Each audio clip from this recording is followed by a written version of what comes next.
Whew, the foundation. This is gonna be good. It's gonna be great. So the foundation is 3 different exercises. There's the Mahamudra, the full body, almost full body stretch. There's a meditation, there's a breathing technique. Now, the most important part about this, about all of these, is the approach that you take going into them. And that's what this whole video is about. So, I don't want you to skip any parts of this exercise. It might be tempting as you start going around, but I've set this up in a very specific way. I've even set up the approach in a very specific way because it is the most efficient way to get to the state of being that I want you to get into. And this is called the foundation for a reason.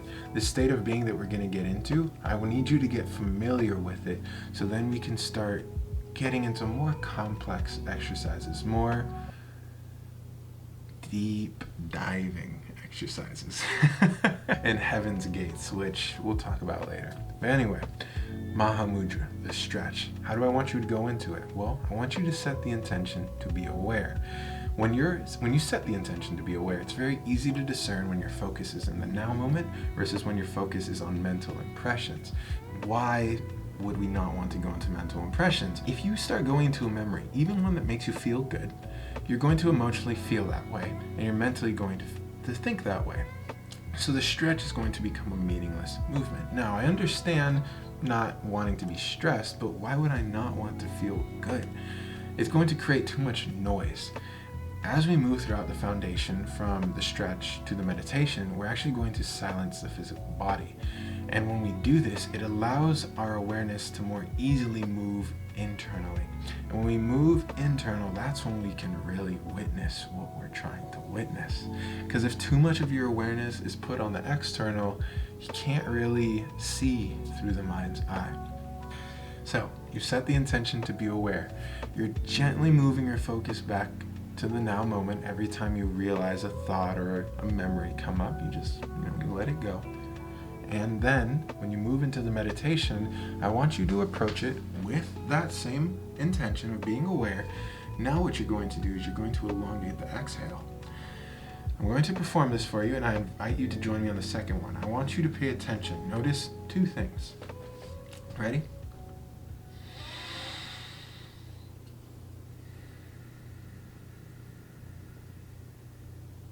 Join me for the second one.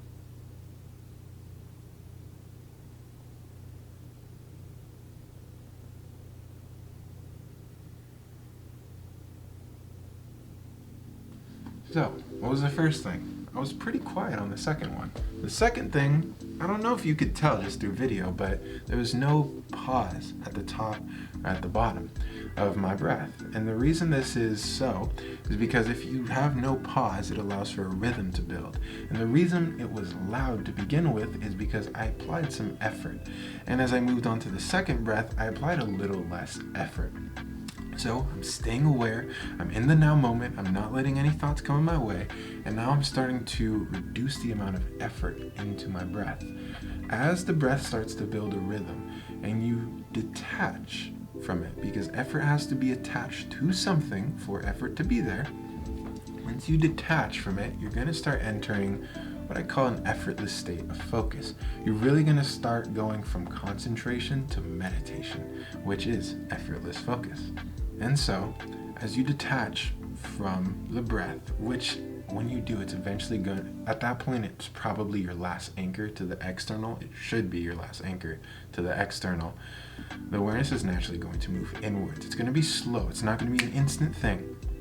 But as it moves inwards, you're going to become more and more absorbed with the witness. As you start to absorb with this, it's a very big balancing act.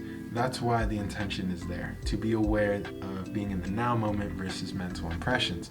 Because if you start to become aware of mental impressions, it's going to teeter-totter you off. Remember the stress versus excited thing? It's going to teeter-totter you off, so you just gently balance it.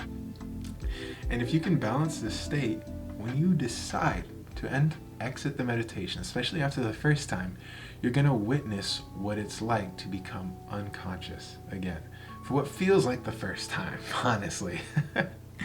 And this is great because you'll learn how much suffering you live through in your day-to-day life without even meaning to. And you only realize this now because you have something to compare it to. You have a beautiful state of being to compare it to. And this will create a resolve within you, this want to not suffer anymore. And it will be deep. And trust me, I've done this and then taken months off of meditating. But there was still that thing in me, that fire, that desire to just return back to that state of peace. It will never go away. I promise you that. Once you touch heaven, you will always want to be in heaven. And fun fact, you're the gatekeeper. You're the one that got you here, so you got to be the one to kick you out.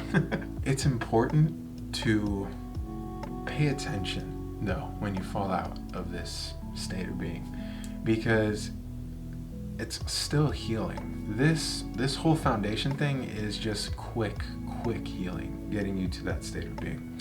Being aware of your patterns of thought, your habitual patterns of thought, will allow you to easily balance back into that state of being. This isn't an exclusive state of being. This practice is just a vehicle to get there. If you truly woke up and set the intention to be aware of your mind and to have your body be in a relaxed state, you could get there in maybe a few hours.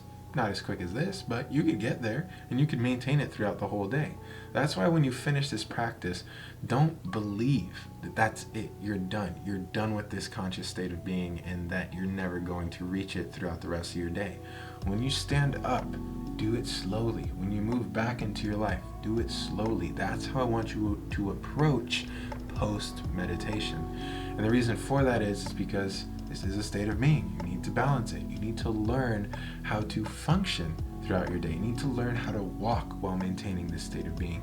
You need to learn how to talk while maintaining this state of being.